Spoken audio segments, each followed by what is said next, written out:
In today's video, I'm going to teach you how to mass rename components in Figma. Start by opening your design so you can see the components or layers you want to rename. You can select items right on the canvas or from the Layers panel, whichever view makes it easier to grab exactly what you need. To select a range, click the first item, then hold Shift and click the last one.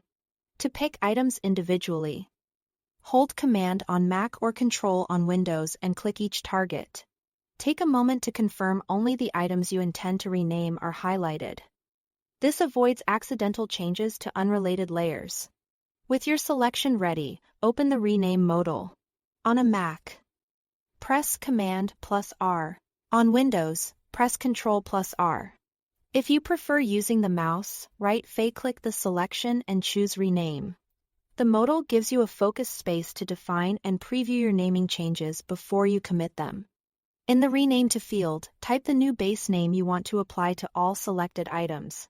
If you need to keep part of each item's original name, click the Current Name button or type the token %n, which inserts whatever the item is already called. This is great for adding a prefix or suffix without losing meaningful context. For example, you can type the original name while grouping everything under a new folder.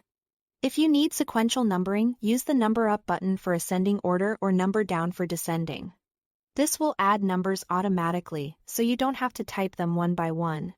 Place the numbering where it makes the most sense at the end for button 1. Button 2, or before %n if you want numbers leading the name. For targeted edits, the Match section works like Find and Replace. Enter the exact text you want to change in the Match field, then type the replacement in the Replace field. This is perfect for updating naming conventions, like switching primary to brand or shortening button/primary to btn/primary without touching unrelated parts of the name. As you configure these options, glance at the preview column on the left. It shows the before and after names so you can validate the results. If something doesn't look right, adjust your inputs until the preview matches your intention. When everything looks good, click Rename to apply the changes across your selection. That's it. Thanks for watching.